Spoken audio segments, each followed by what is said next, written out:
Hi, I'm going to take a few minutes to explain how I organize my mind map, starting with my central idea and my central picture.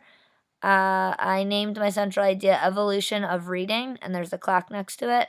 I named this mind map because um, reading instruction and education in general is always evolving and still is evolving. And I thought it was very interesting to see how far we've come in reading instruction and education in general. So, starting with 1914 and 1919 in the blue here, this was about reading research. And I thought this was really interesting that they were discussing SSR, silent sustained reading. This is something I did as a young child, and I actually still do in my classroom now. And Judd and Gray believed that SSR was practical. It helped the children with their expression. And I personally use it in my classroom to create reading endurance for the children. Parker, on the other hand, thought that SSR was just a matter of attention. On the other end, Horn uh, had some ideologies about spelling. This was also interesting because this is something that a lot of classrooms also still use today. And it's actually currently, I believe, being debated if isolated spelling words should be eliminated because a lot of times the students don't use them correctly in context or spell them correctly in context. Horn believes that you should pre-test the children on their spelling words and the words that they get correct.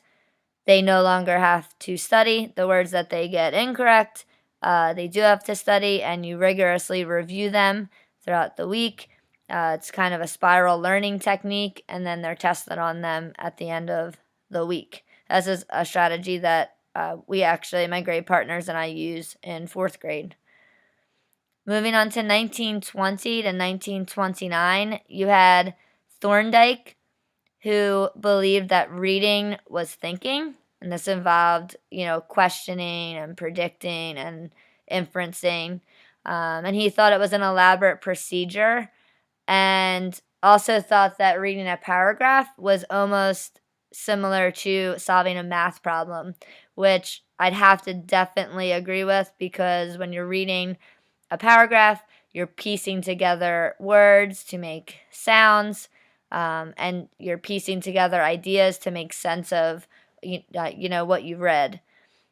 And that's exactly what you do in a math problem. You piece together parts of the problem to get your end result. Moving to 1930 to 1940, you had Louise Rosenblatt, who believes in the early reader response theory. At this time, they feared the radio, as it said in lecture 2, like we do today with technology. And technology can be a great and wonderful thing. However, we know as teachers that that is something that's certainly evolving. And a lot of times, my students know more than I do about technology, and this often can be feared. Also, in 1930, 1940, basal readers were in place, and this was, structured plans that use teacher manuals, workbook activities, and this is something that I believe, for the most part, classrooms are kind of getting rid of. They're not using this as much. In 1940s, you had Dick and Jane. This was a fun part of the lecture for me to listen to because my mother always talked about Dick and Jane books as we were growing up. These books had controlled vocabulary. They had a look and say strategy and round robin reading. In 1950s, you had Arthur Flesch, who believed in the old phonetic method, which was memorizing instead of using sound. And in the 1950s, this was when there was a major change and turning point in reading and writing instruction, and it incorporated writing and reading drills. In the 1960s, you had Chaw, who believed that to have effective reading instruction, it needed to be meaningful. You need to work with your students on their sight words, give them a slow and easy start to build their confidence, and small groups, which these four things are definitely concepts that I use in my classroom today. Kenneth Goodman discussed miscues and errors.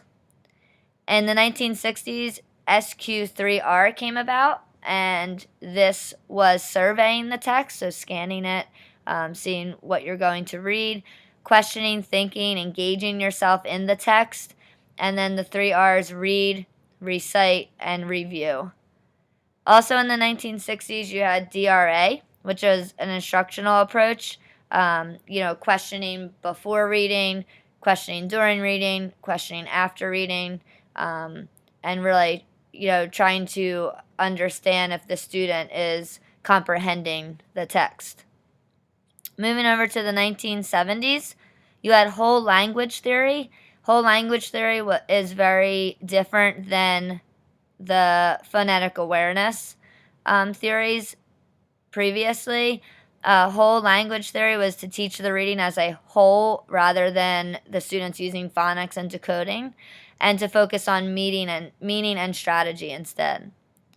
1980s, that's when they felt that our schools were at risk and there were failing schools. And this is where they started to move towards more of a balanced literacy, which was whole language and phonics. Moving over to 1990s, they had the Reading Excellence Program, which involved early intervention, help, and tutoring just to guide that reading. You also started to see balanced literacy, which again is all of the concepts as a whole: fluency, phonics, whole language, etc. Moving on to the 2000s, there was a lot of legislation going on. You had No Child Left Behind, which gave more accountability to the teachers, gave flexibility for parents, and a right to a meaningful education. Next, you had the Common Core state standards, which are standards that are consistent. It makes sure that the kids are college and career ready, and it teaches them 21st century skills. Up here, we had the National Reading Panel in the 2000s, which was research-based, which again, No Child Left Behind, they make sure that teachers are using research-based strategies to help the students. The National Reading Panel was research-based, and it showed that reading is an umbrella of things. It is comprehension, it's phonics, it's phonemic awareness, it's vocabulary, it's fluency, and they also decided that teachers needed meaningful professional development to guide their reading instruction. So this was my mind map, and I hope you enjoyed. Thank you.